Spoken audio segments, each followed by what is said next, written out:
With COVID, it's been kind of an unusual year, right? We haven't had any farm shows.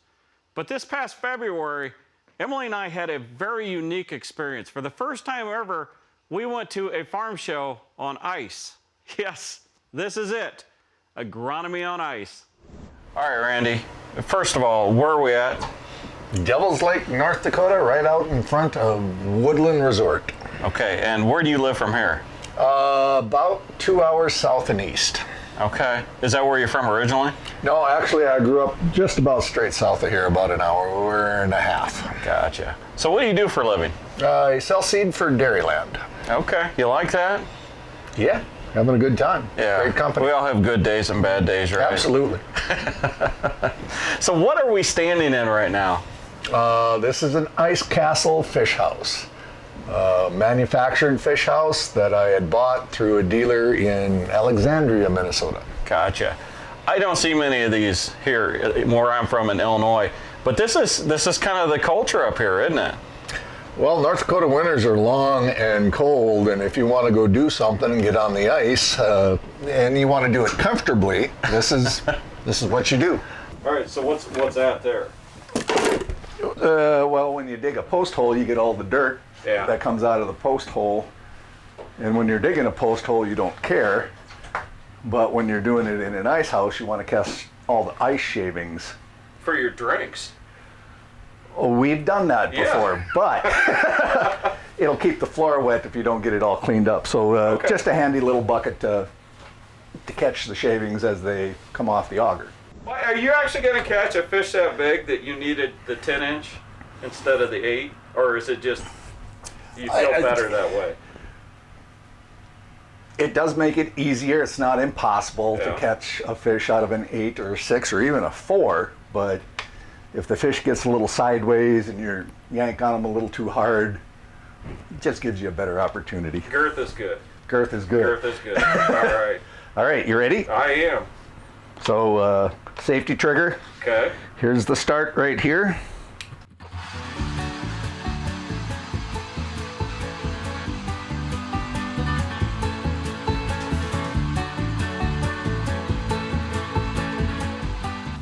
Here's the cool part of an electric one.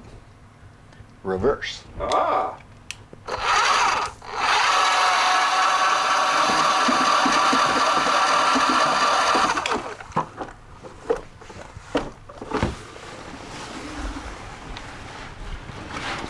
That's a heck of a Christmas present.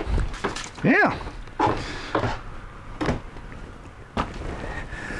So now, you can reverse the auger, and a lot of the shavings go back underneath the ice.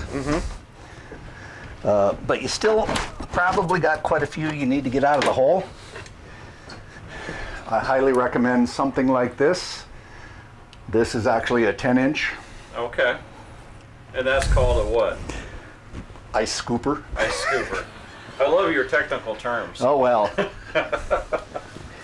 So you just throw it down there, crank the handle a little bit to make it flat.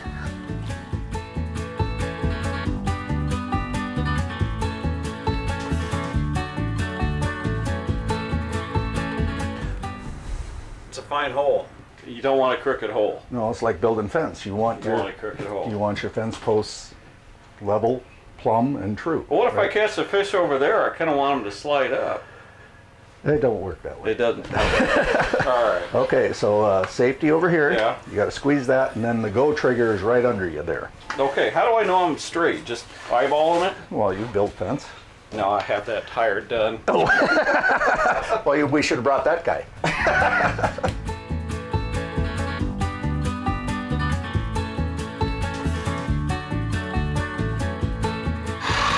Okay. Okay, so then safety and reverse, and then squeeze the bottom trigger.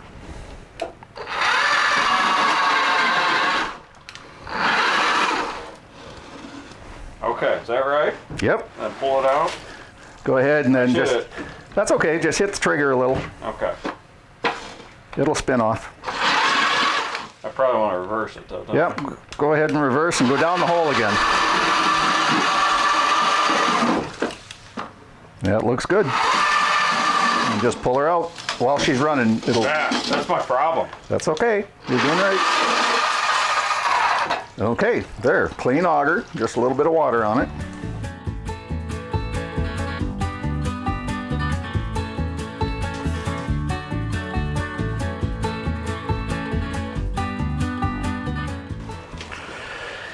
And now you're fishing. You're ready to fish. Is it really about the fishing, or is this more of like a winter tailgating? Well, there are days that you really want to go catch fish. Yeah. And then depending on who's in the fish house with you, there are days that you hope the fish don't bother you. We play a lot of pinochle in here, too. You do. Pinochle.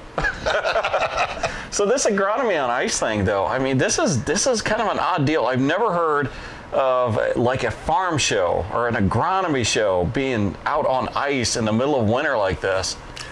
Well, with COVID, this started actually about 3 years ago with Jason Hansen. Mm-hmm. He's a very respected agronomist in North Dakota, and he had the idea, let's get a bunch of agronomy people together, and let's go out on the ice, and let's run from house to house. And you don't have to stop if you don't have a question, but if you got a question about dairyland seed, well, stop in the dairyland house, or stop in the channel houses. Stop in. Is this a dairyland house?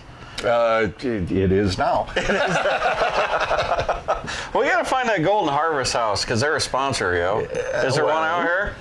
That I'm not sure. We'll make one. Sure, we can do that. Is it easier to get seed sales after a few cocktails? Usually, yeah. The people forget how many acres they have. Well, that happens. 20,000. That does happen. That does happen. But usually the next day or two, somebody says, yeah, I made a mistake. Is that what you say, tough? Here's your signature?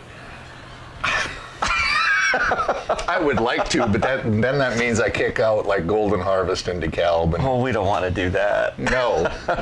I mean, they got to play fair.